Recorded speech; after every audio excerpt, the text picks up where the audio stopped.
आज आप लोग को 1830 का जो फ्रांस की जो क्रांति हुआ था, इस क्रांति के बारे में हम आप लोग को आज बताने जा रहे हैं। इसे जुलाई की क्रांति भी कहते हैं, इसे फ्रांस का क्रांति भी कहते हैं। ऐसे तो फ्रांस का जो प्रथम क्रांति हुआ था वो 1789 में हुआ था। ये फ्रांस का दूसरी क्रांति है। ठीक, फ्रांस की जो क्रांति हुआ था ये चार्ल्स एक्स या 10 भी कह सकते हैं, चार्ल्स एक्स के शासन काल में हुआ था।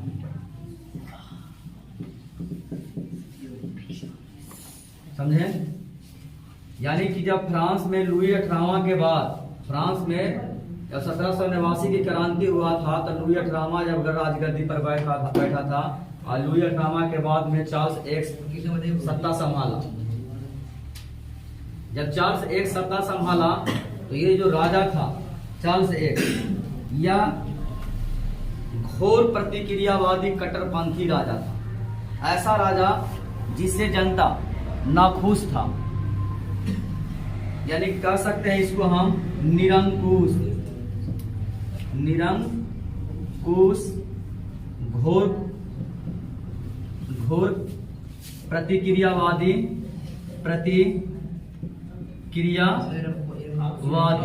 यानी कि घोर प्रतिक्रियावादी का मतलब हुआ कि ऐसा राजा जो जनता और प्रजा की हित की बात नहीं सुनता हो, जनता की कोई आवाज नहीं सुनता हो, अर्थात अपनी बातों को वो मतलब क्या करता हो, महत्व देता हो। इसके शासनकाल में कहा जाता है कि बेरोजगारी भूखमरी की नौबत आने लगा। जनता जो है सरकार से गुहार करने लगा। जनता जो है राजा के विरुद्ध में आवाज उठाने लगा। राजा जो चार्ल्स जो था अपनी आलोचना से बचने के लिए, कि हमारे कोई आलोचना ना करे, इसके बचने के लिए उसने एक प्रधानमंत्री पद बनाया।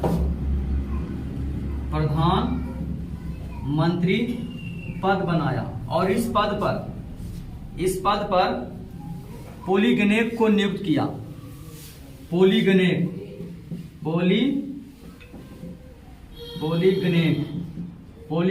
को नियुक्त किया। अब पोलीगनेक को नियुक्त किया अर्थात राजा अपने आलोचना से बचने के लिए पोलीगनेक को प्रधानमंत्री के पद पर नियुक्त किया। यहां से आपको भी प्रश्न पूछ सकता है कि चार्ल्स एक्स ने प्रधानमंत्री के पद पर किसे नियुक्त किया था? तो पोलीगनेक को नियुक्त किया था।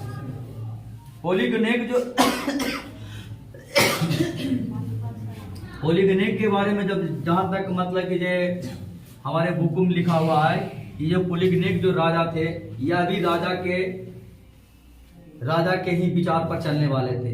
जनता और के हित की बात ये करने वाले थे ही नहीं, यानी कि यह भी उसी प्रकार से थे। यह भी मतलब किसी प्रकार से इससे कोई जनता उम्मीद नहीं लगा सकता है कि कोई प्रगति का मतलब कि काम हो। अर्थात इसके भी शासनकाल में भी ये भी मतलब प्रधानमंत्री वैसा ही था।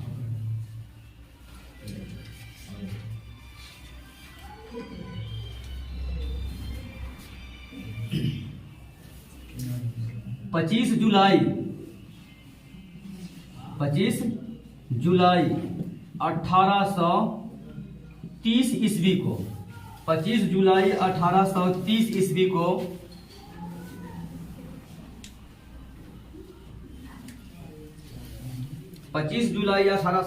ईस्वी को चार्ल्स एक्स ने विरोधियों को मतलब दबाने के लिए, जो भी कहिए, 25 जुलाई 1830 ईस्वी को 4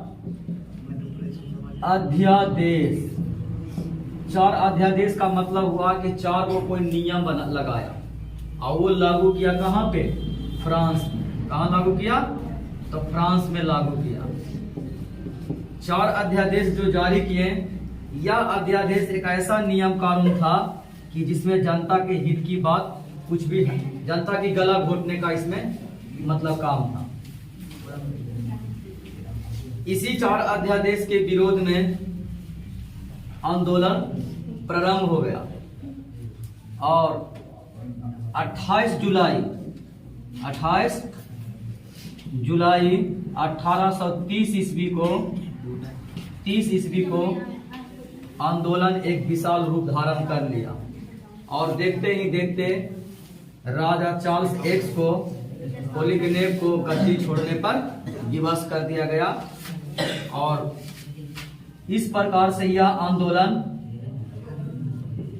सफल रहा। चार्ल्स एक्स जो है ये भागकर लंदन चला गया, लंदन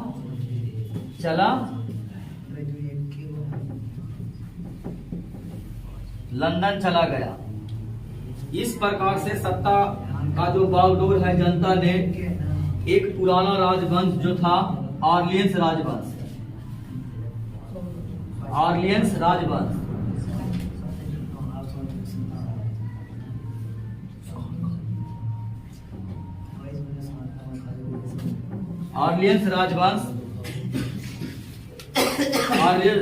को सत्ता चलाने के लिए पुराना राजवंश था, इसी को सौंप दिया गया और इसी में से एक राजा हुआ, ठीक ना, उसका नाम था लुई फिलिप।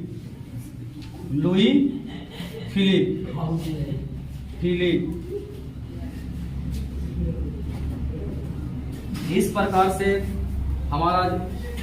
प्रकार से 1830 की जुलाई की क्रांति फ्रांस में संपन्न हुआ था। तो आपसे पूछेगा कि 1800 जुलाई की क्रांति का संक्षिप्त में परिचय दे, यानी कि थोड़ा सा आपको बताना है। तो जैसा कि हम आप लोग को बताएं कि चार्ल्स एक्स के शासनकाल में यह मतलब कि ये आंदोलन शुरू हुआ था, ठीक। राजा के बारे में थोड़ा सा इसके बारे में लिख देना कि राजा किस प्रकार से था, निरंकुश था, घोर प्रतिक्रियावादी था, कट्टरपंथी था। ये शब्दों का यूज कीजिएगा तो बेहतर नंबर आपको मिलेगा। उसने अपने आलोचना से बचने के लिए प्रधानमंत्री के पद पर पोलीगनेव को नियुक्त करता है। पोलीगनेव के बारे में थोड़ा सा उसका विवरण दे देते हैं तो और बेहतर इसमें आ जाता है। तो पोलीगनेव के बारे में लिख दीजिएगा कि ये भी जो है, इससे भी कोई उम्मीद नहीं लगा सकता है कोई भी जनता की किसी प्रकार से कोई सुधार वाला काम हो सके, ठीक। इसके भी शासनकाल में बेरोजगारी, भुखमरी की नौबत बहुत तेजी से बढ़ता जा रहा था। 25 जुलाई 1830 को क्या हुआ कि जनता को राष्ट्रीयता की जो भावना था उसको और दबाने के लिए कह सकते हैं कि 4 अध्यादेश जारी किया। ये 4 अध्यादेश के विरोध में जनता ने सड़कों पर आ गया और 28 जुलाई 1830 ईस्वी को क्या हुआ कि जनता ने आंदोलन का रूप कसकर धर लिया और राजा को गद्दी छोड़ने पर विवश कर दिया गया। इस प्रकार से ये आप कह सकते हैं पोलीगनेव और चार्ल्स एक्स को गद्दी छोड़कर वहां से पलायन करना पड़ा और भागकर लंदन चला गया। इस प्रकार से हम कह सकते हैं कि जो सत्ता का बागडोर है, जो आनंद फानन में एक पुराना राजवंश ऑरलियंस राजवंश जो था उसी को मतलब कि सौंप दिया गया कि वर्तमान परिवेश में आप इस सत्ता को चलाइए और इस प्रकार से लुई फिलिप वहां का राजा बनते हैं। यहां से आपका ये 1830 ईस्वी के क्रांति का संक्षिप्त विवरण आपका हो गया। इसमें थोड़ा सा आपका एक चीज और पूछता है, प्रभाव पूछता है कि इस क्रांति का प्रभाव कहाँ मतलब ये क्या रहा। तो स्वाभाविक बात है कि ये फ्रांस में जो भी आंदोलन हो रहा था, जो घट रहा था, इसका जो असर है ठीक पूरे विश्व के मानचित्र पर पड़ रहा था। पूरे विश्व के मानचित्र पर पड़ रहा था, मानचित्र पर पड़ रहा था। और ऐसा नहीं है कि ये घटना सिर्फ फ्रांस में चल रहा था। इसी के देखिए, इसी के सापेक्ष में इटली में 1830 में भी मेडिनी के नेतृत्व में आंदोलन हुआ था, ठीक। जैसे कि फ्रांस में जब यह आंदोलन चल रहा था उसी से इटली में भी इसका असर देखने को मिल रहा था। इसी प्रकार से आपको जर्मनी जर्मनी में भी देखने को मिल रहा था। जर्मनी में एक साम्राज्य है प्रसा। आगे चलिए हम आप लोग को प्रसा के बारे में बताएंगे, जर्मनी का एकीकरण बताएंगे, इटली का एकीकरण बताएंगे। ठीक, तो कह सकते हैं कि इसका असर पूरे विश्व के मानचित्र पर पड़ रहा था। और यह घटना हम लोग के बुक में क्यों पढ़ने के लिए दिया गया है, तो क्योंकि यह घटना जो है साम्राज्यवाद का, यह जो घटना है विश्व में पहली बार ऐसा दृश्य मतलब कि जनता लोग देख रहे थे। ठीक, तो यही आपका जो है आपका 1830 ईस्वी का क्रांति जो है संपन्न होता है। अगला डेट में हम लोग 1848 ईस्वी की क्रांति के बारे में हम लोग अध्ययन करेंगे। आज के लिए इतना ही।